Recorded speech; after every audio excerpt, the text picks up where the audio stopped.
History of MMM, how it all began. Starting up of MMM, in 1989, Moscow Executive Committee in Leninsky District registered MMM as a cooperative society. It is in Russia. A few words about the leader. The MMM Cooperative Society was founded by Sergei Mavrodi and was one of the leading computer equipment distributors in Russia. Sergei Mavrodi, having a degree in maths, worked as a programmer and took part in the development of the first operating systems. A few words about his decision to make his own company is the fact that having worked as a simple worker from 8 to 5, he understood that freedom is the most important for him, because that work of 8 to 5 is literally a slavery. At any point, at any time, the company can throw you out and you'll be left without nothing, although you could have worked in that company for years and years. So he realized it. This is why he decided to create his own child, and he knew whatever his efforts will be, it will come back to him in form of dividends and income. Free of charge travel campaign. In 1992, the brand became universally recognizable after Mavrodi offered several times to all the residents of Moscow a day of free of charge travel in metro, Moscow subway. Pretty smart. Birthday of MMM. On October 20, 1992, the joint stock company MMM was registered.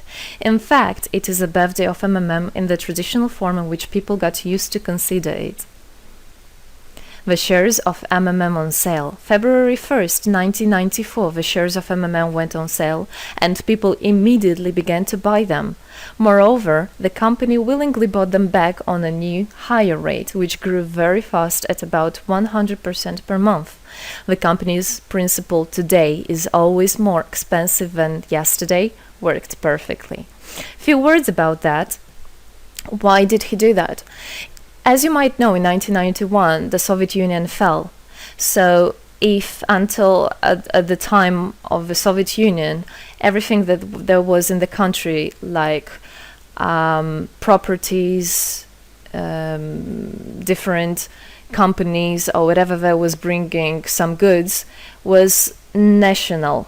So any person of the country was entitled to have a share of that production, of that company.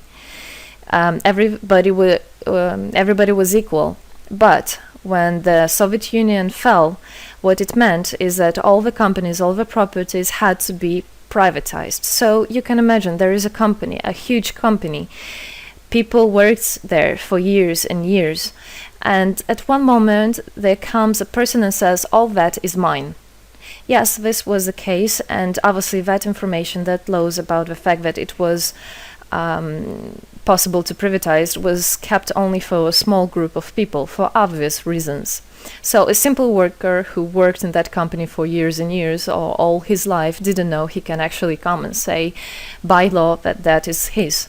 So what genius idea Sergei Mavrodi had is to sell these shares to gather the money of the people, and with this money to buy those companies. So basically, if a person has an MMM share, he would have had an exact share from the company that Sergei Mavrodi bought. For example, a company from oil and gas or something else. Obviously, he knew perfectly which companies are worth it and which companies were not.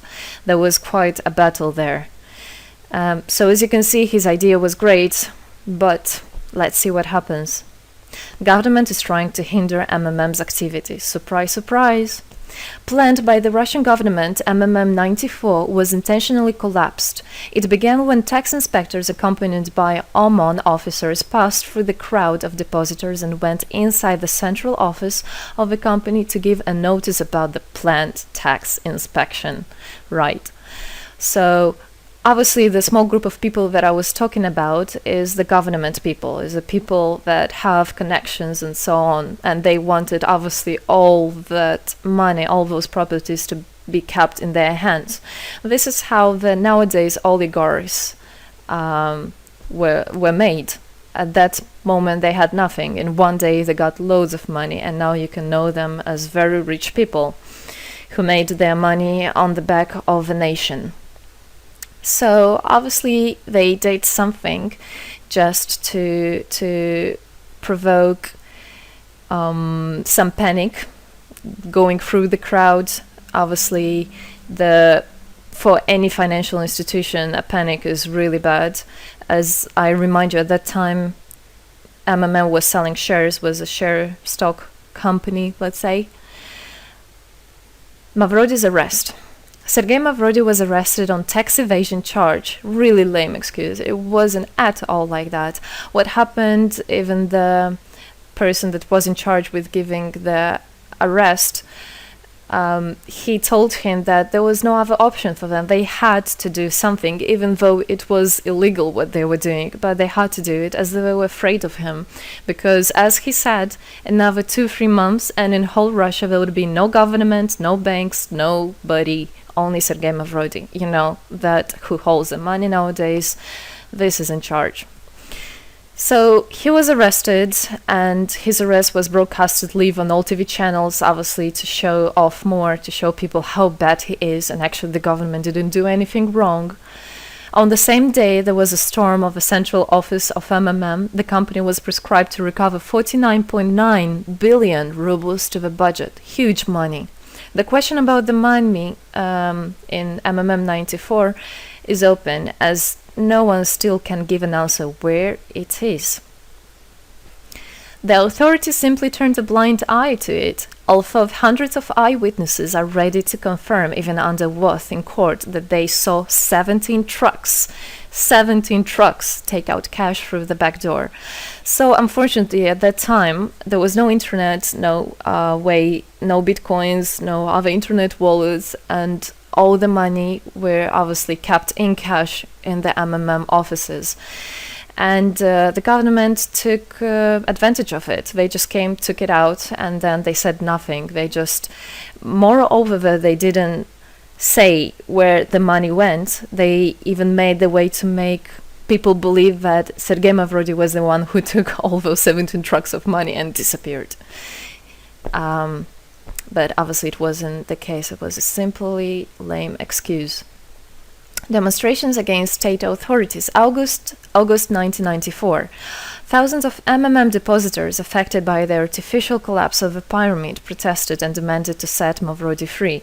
Actually, Mavrody could have used his powers and do bigger protests, but he decided not to do that, as that would made as obvious a different protests of this type. Could be people injured or even killed, so he decided not to use people in this purpose. It was very noble from him to do that. MMM leader became a deputy. However, he found a way to get out of the prison. Being imprisoned, Sergei Mavrody had managed to register as a candidate for a deputy of the State Duma and was released from prison. He won the elections by a landslide and became the deputy of the State Duma of the first convocation. So, as a deputy in Russia, they have privileges. This is why, becoming a deputy, he was set free. The State Duma is against Mavrody. Surprise, surprise! The State Duma deputies deprived Sergei Mavrody of his deputy plenary powers due to his permanent absence at the Duma's meetings. That incident was the only one in New Russia's history. Sergei Mavrody wasn't interested at all in politics. It's not, he hates politics, as he said it many times. So he became a deputy only for the reason to get out of a prison. That's it. He wasn't interested to go at their meetings, as he himself considered as well the people there as being quite silly and not worthy to spend time with. But this was another lame excuse for them to deprive him by saying that he is absent. A candidate for presidency.